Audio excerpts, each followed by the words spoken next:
Hola, buenas tardes, ¿cómo están? Vamos a hacer otro video entretenido, que es explorar desde mi subjetividad sin autoridad qué me han parecido los cuentos, los relatos y las novelas cortas de Stephen King en toda publicación que él haya hecho, como estas que están en pantalla, que tenga que ver con compilados, compendios y colecciones. Ya hice un video sobre las 24 novelas que leí de Stephen King y lo podés ver en el link aquí debajo que te dejo. Pero ahora vamos a ver qué opino yo, desde mi subjetividad, por supuesto, que espero que te aporte justamente por mi forma de contártelo o de ver el mundo, pero sin la autoridad de criticar a Stephen King. ¿Qué opino yo sobre estas 4 obras que leí de él? Tiene muchos libros de cuentos, relatos y novelas cortas. Yo leí estos 4. No son todos los que compré, porque hay otros que también compré, empecé a leer y la verdad ni siquiera pude seguir. A mí me pasa algo muy particular con Stephen King. Me encantan sus novelas, me apasionan, me engancho mucho con casi todo lo que leo y ya te lo categoricé en otro video, de forma que puedo describir por qué, pero no me enganchan sus relatos más cortos. Por lo general, ¿no? Salvo excepciones, no me engancho tanto con eso. Ojo, no es que el género cuento, novela corta o relato no me guste. De hecho, hay otros autores de los cuales me sumerjo tanto que me parece que sus obras de cuentos y demás son increíbles. Borges, por ejemplo, escribía cuentos. Hay cuentos de Borges increíbles. Ray Bradbury tiene Crónicas Marcianas, que es un compendio de relatos espectacular. Cixin Liu, uno de los más increíbles, modernos y contemporáneos autores de ciencia ficción chino, tiene cuentos y relatos que son para aplaudir de pie y que no se te van de la cabeza. Con Stephen King tiene esto, ¿no? No puedo decir que no, pero me pasa que la enorme mayoría de sus relatos no me llegan. Así que en vez de hacerte un ranking de todo lo que leí, te voy a hacer el top 10, porque hay mucho que quedó en mi olvido mental. Ya está, lo leí y no recuerdo lo que leí, no me enganchó. Entonces, de todo esto que está acá, voy a rescatar el top 10. Pero antes vamos a empezar con menciones de honor de los libros que recuerdo de él, de cuentos y relatos. Te voy a poner estas 3 menciones de honor en el tapete. Niño malo, que pertenece al Bazar de los Malos Sueños. Una historia sobre un niño con un gorrito, con un molinito, pero medio gordito y con cara de malvado. ¿Sabes a qué me hace acordar? En los dibujos cómics, ¿sí? En los tebeos, como se dice en España, de la pequeña Lulú, me hace acordar al protagonista Toby, que era malo. Y se le aparece al personaje a lo largo de su vida, una y otra vez en episodios malos de su vida, negativos y horribles, y no envejece el niño. Muy siniestro todo, interesante. Otro, el perro de la Polaroid, dentro de la obra 4 después de la medianoche. No es la única historia en la que una foto va mutando con el tiempo. En Rose Matter esa historia aparece, en El Resplandor aparece, en el último libro de Billy Summers hay un momento muy particular de la novela de Billy Summers en donde hay un cuadro que pareció que cambiaba de forma. Entonces hay conexiones o metareferencias de fotos o cuadros que cambian de forma, lo cual es paradójico y paranormal en los libros de Stephen King y en sus relatos. Pero esta específicamente se centra en eso. Un perro que se va acercando a la cámara y que, a la cámara no, a la foto, ¿no? Como si la foto tuviera vida a medida que el protagonista mira la foto con el paso de los días. ¿Qué pasará? ¿El perro saldrá de la foto? Interesante. Rata, la 4ª obra de las 4 de La sangre manda. Interesante, un autor que se va a escribir y empieza a delirar y aparece una rata que le habla y le promete que le escribe mejor que él. Muy bizarro y vale la pena. Así que esas son las menciones de honor. Bueno, ahora vamos con el top 10 de una. Puesto número 10. El teléfono de Mr. Harrigan. Se compraron recientemente los derechos. Pertenece a If It Bleeds, si la sangre manda. Perdón, La sangre manda. Fue traducido muy raro, ¿no? El libro. Porque If It Bleeds en inglés significa si sangra. En fin. Este relato, el primero de La sangre manda, vendió sus derechos recientemente y va a ser protagonizada una película por Kiefer Sutherland. ¿Qué pasa si un teléfono de alguien que murió, supuestamente que está en el cajón, en el nicho donde esa persona fue enterrada, cuando llamás, atiende? Pero la persona no responde. ¿Qué escucharías? ¿Hay alguna conexión con el más allá? Muy bizarro, muy paranormal, pero interesante en la forma en que el relato está contada y vale la pena este relato. Puesto número 9. Justamente también de La sangre manda, la segunda narrativa que se llama La vida de Chuck. Muy interesante porque no tiene nada de terror. Tiene una versión de exploración metafísica, filosófica y fantasiosa que me hizo acordar cuando la leía a las obras de Darren Aronofsky y de otros autores como Charlie Kaufman, que han escrito cosas como, por ejemplo, Charlie Kaufman, si no me equivoco, es el autor de Being John Malkovich, Quiere ser John Malkovich, Synecdoche New York y otros más. Ahora se me mezclan las obras de ambos cineastas y guionistas, pero precisamente es tan interesante que esta correlación que hice, que me explotó la cabeza cuando luego me enteré que el propio Darren Aronofsky quiere dirigir una película basada en este libro. ¿Debe haber sido escrita por Stephen King pensada en las obras de este cineasta? No sé, pero es muy interesante, no te digo más. Cómo se explora la naturaleza humana de la vida, el porqué de la vida, el propósito, de una forma en que hay una muñeca rusa de situaciones, una dentro de la otra, entre la mente del protagonista y una mente mayor que termina siendo el protagonista. Muy loco. Así que La vida de Chuck. Puesto número 8. El método de respiración. El último de las 4 estaciones. Lo leí hace mucho, cuando era adolescente, pero es muy inquietante. No te voy a decir mucho. Una embarazada va y aprende métodos de respiración para parir, hasta que en una situación muy horrenda, la embarazada tiene un accidente. ¿Puede parir a tiempo aprovechando el método de respiración que aprendió? Es muy siniestro y perturbador lo que el relato cuenta. Muy explícito a nivel gráfico, sangriento.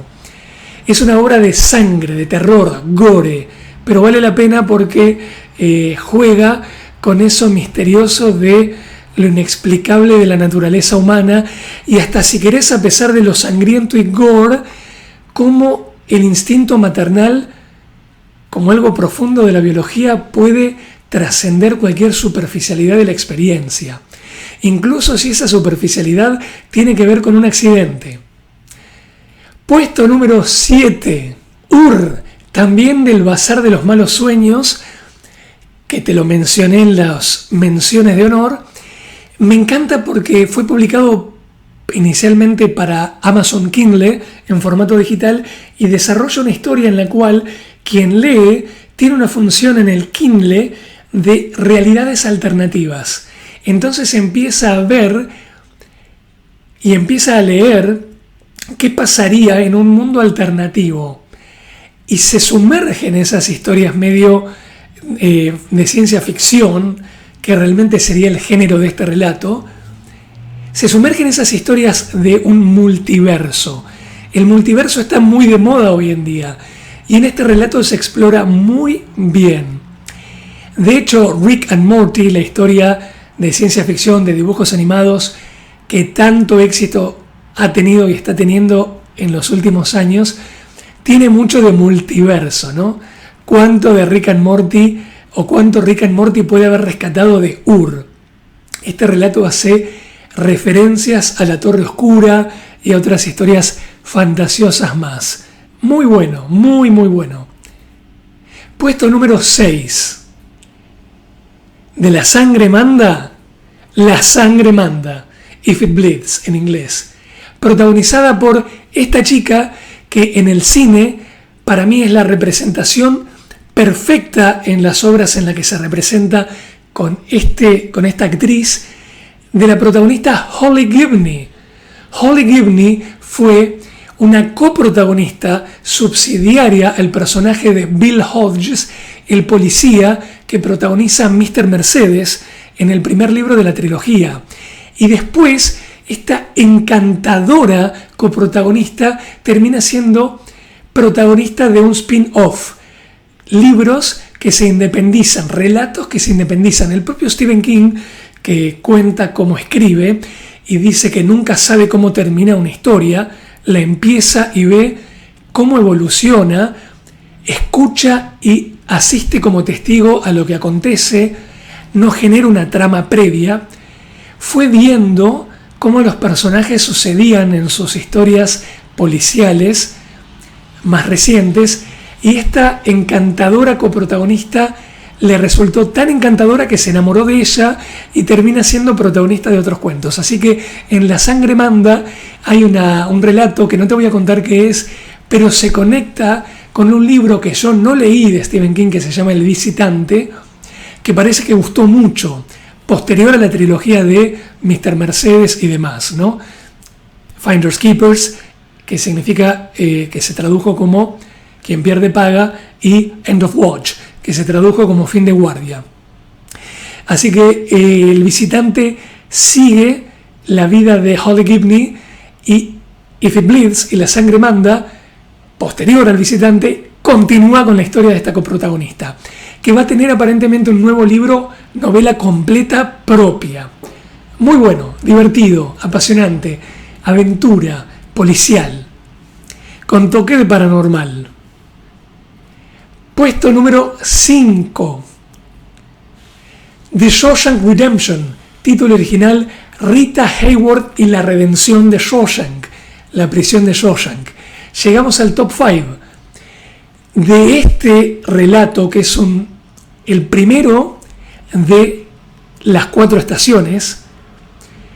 Se hizo la película multinominada al Oscar y multipremiada al Oscar, protagonizada entre otros por Morgan Freeman, que fue una adaptación al cine extraordinaria, brillante, que se llamó Sueño de Libertad. Como ves, Stephen King no escribe terror necesariamente, escribe sobre lo profundo de la naturaleza humana, la psiquis, la esperanza, el comportamiento, la superación, el dolor y demás, como siempre digo, y como te dije en el otro video que hice rankeando las novelas subjetivamente que leí de él. Así que en esta obra la verdad que despliega su versión más profunda de la naturaleza humana de una manera exquisita.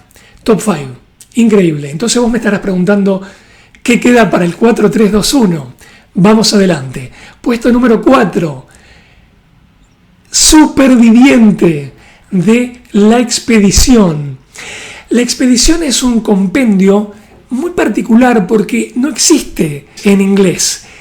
Es un compendio que tomó narrativas de otros libros publicados en inglés, y la editorial Grijalbo en la década del 80, fíjate qué ochentosa la tapa, mezcló esas narrativas en un compendio que se llamó de estas características. No sé si lo vas a encontrar como La Expedición, pero buscate la historia de Superviviente. Contrario a The Shawshank Redemption, la puesto número 5, esta historia es absolutamente de terror, gory, sangrienta, bien bajada a tierra, nada de espiritualidad, nada de psicológico, sangre, profunda y fea, pero es tan perturbadora y bizarra que no esperás página a página lo que sucede, y vas viendo cómo el protagonista, que es un superviviente en una isla desierta, va tomando unas decisiones que son terribles, súper morbosas y llamativas. Tenés que tener estómago, pero vale la pena.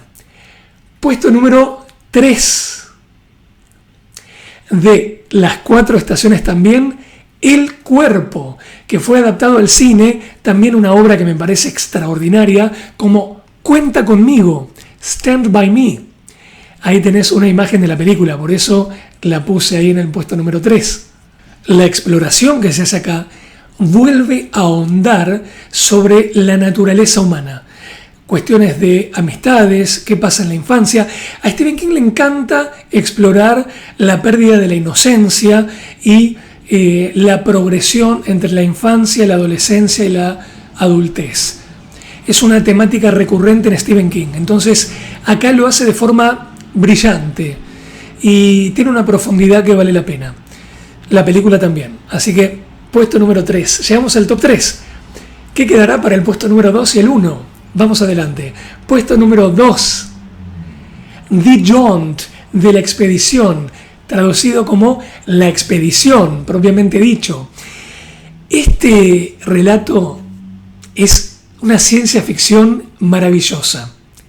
No quiero contarte mucho, no quiero delatar la narrativa, pero dentro de varias décadas, casi más de un siglo o tal vez 2, la humanidad evoluciona tecnológicamente al punto de poder trasladarse en una especie de teletransportación. Pero para poder trasladarte tan inmediatamente de un punto a otro, no solamente entre continentes, sino entre planetas, o sea, distancias espaciales, los seres humanos tienen que dormirse, o sea, tienen que ser sometidos con un gas o una especie de narcótico para quedar planchados y poder hacer ese salto, ¿no? Ese viaje físico de un lugar al otro. ¿Qué pasa si no te dormís? Tremendo. ¿Qué pasa si un protagonista desobedece, especialmente si es un niño travieso, y finge que absorbe el gas pero no lo absorbe, mientras alrededor suyo, en la sala de teletransportación, toda su familia está dormida y él se atreve a dar ese salto consciente? Te va a explotar la cabeza. Nada de terror, pero muy perturbador, una ciencia ficción maravillosa. Puesto número 1, llegamos al final del top 10. ¿Qué te parece? ¿Estás de acuerdo? Todo esto que viste, comentame qué te pareció, si estás de acuerdo o no. Puesto número 1, ¿qué quedará, no? Después de todo esto en los relatos. En 4, después de la medianoche, The Langoliers o Los Langoloides. Otra obra que no tiene terror, tiene un suspenso, un misterio y una ciencia ficción enhebrados de una manera impresionante. Realmente te diría que del puesto número 6 al 1, todas estas novelas cortas o relatos o cuentos que te estoy contando acá me dejaron imágenes, impresiones narrativas, somáticas adentro que no voy a olvidar nunca en mi vida. Estás en un avión, te despertás y hay otros pocos pasajeros que se despiertan, pero el resto del avión está vacío. ¿Dónde están los otros pasajeros? Por suerte hay un piloto que estaba entre los pasajeros y no piloteando el avión, porque también la tripulación desapareció, que puede aterrizar el avión. Mientras aterrizan y hablan entre ellas, se dan cuenta que ese pequeño grupo de sobrevivientes no desaparecieron del avión porque habían quedado dormidos. Los despiertos y conscientes se esfumaron. ¿Qué pasó? ¿Se entró a otra dimensión? Bajan del avión en ese aeropuerto en el que aterrizaron y no hay nadie. Una fenomenología apocalíptica en donde el tiempo se detuvo, en donde el aire no se mueve, en donde la comida está rancia, el sonido es extraño porque no se propaga adecuadamente, pero al mismo tiempo hay un fondo como de estática que ya te vas a dar cuenta de qué se trata. Tiene una inspiración, no te voy a spoilear, pero me hizo acordar a la nada como una entidad que avanza y destruye todo en La historia sin fin, adaptada a película de un libro original llamado La historia interminable del autor alemán Michael Ende, un libro brillante que leí de niño incluso, que es una obra increíble de aventuras y ficción épica. El libro está mucho mejor que la película, mirá lo que te digo. Y esa nada que avanza y lo come todo en una múltiple dimensión paralela, en la que de repente te encontrás, está extraordinariamente contada. A partir de esta historia en donde los protagonistas tienen que volver a subir al avión y sobrevivir, volver a volar y escapar, se han contado adaptaciones al cine. Una más reciente es una historia de Netflix que se llama Into the Night, hacia la noche, que tiene 2 temporadas hasta ahora, a la fecha en donde estoy haciendo este video, que es pasada mitad de enero del 2022. En esas 2 temporadas te diría que la primera está buena y la segunda se pone densa y redundante, pero hay muchas obras posteriores que se basaron en los langoloides. Bien, bueno, y este es mi top 10 de las pocas novelas cortas, cuentos y narrativas que leí de Stephen King. Pocas en relación a los fanáticos de Stephen King. ¿Qué opinas? ¿Estás de acuerdo? ¿Te inspiré? ¿Elegirías empezar a leer a Stephen King o continuar tu profunda relación con el autor a partir de alguna de las cosas que te conté? De vuelta, espero tus comentarios, like, suscríbete a mi canal y nos vemos la próxima. Gracias.